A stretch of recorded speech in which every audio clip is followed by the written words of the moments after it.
5 seconds to go.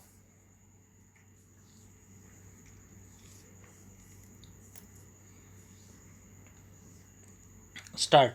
Briefly stated, the facts are that the landlord respondent filed suit for recovery of arrears of rent and ejectment with the allegation that the petitioner was a tenant of the disputed accommodation on monthly rent of rupees 50. Besides, he was liable to pay rupees 20 per month as electricity charges and rupees 7.50 per month towards house and water tax as part of rent. The tenant failed to pay arrears of rent after September 1982.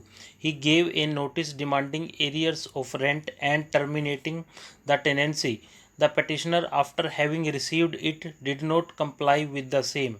The petitioner contested the suit. It was alleged that the rate of rent was rupees 20 per month. He admitted his liability to pay electricity charges at the rate of rupees 20 per month as well as water tax and house tax. He denied that he had received any notice. The trial court recorded a finding that the petitioner had received the notice. The rate of rent was rupees 50 per month, and in addition to it rupees 20 per month as electricity charges and rupees 7.50 per month towards house and water tax as part of the rent. This finding has been affirmed by the revisional court.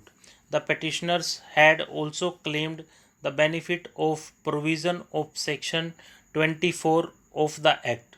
The core question is whether the petitioner is liable to deposit electricity charges as well to get the benefit of the provisions of subsection 4 of section 20 of the act. There was no written agreement between the parties to show that rupees 20 per month was being charged towards electricity charges as part of the rent. The plaintiff and defendant both appeared in the witness box. The plaintiff, as PW4, stated that the defendant was liable to pay rupees 50 per month as the rent of the accommodation, rupees 20 per month towards electricity charges, and rupees 7.50 per month towards house tax. Section 105 of the Transfer of Properties Act defines the lease.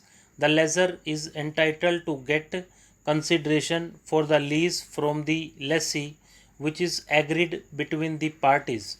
In case a lessor provides other amenities or furniture in addition to the accommodation which has been let out, unless the intention of the parties is that the amount fixed for providing such amenities be also treated as rent, the amount taken separately for furniture and other amenities may not form part of rent. Normally, the electricity charges are taken by the landlord for the purpose that he is providing electricity to the tenant, and for such facility he has to pay the amount of electricity charges to the electricity board or such authority from whom the electricity connection has been taken, and the landlord is liable to pay for the consumption of electricity by the tenant. In absence of any specific agreement or proof in this respect, it cannot always be termed that the amount of electricity charges forms part of the rent. Stop.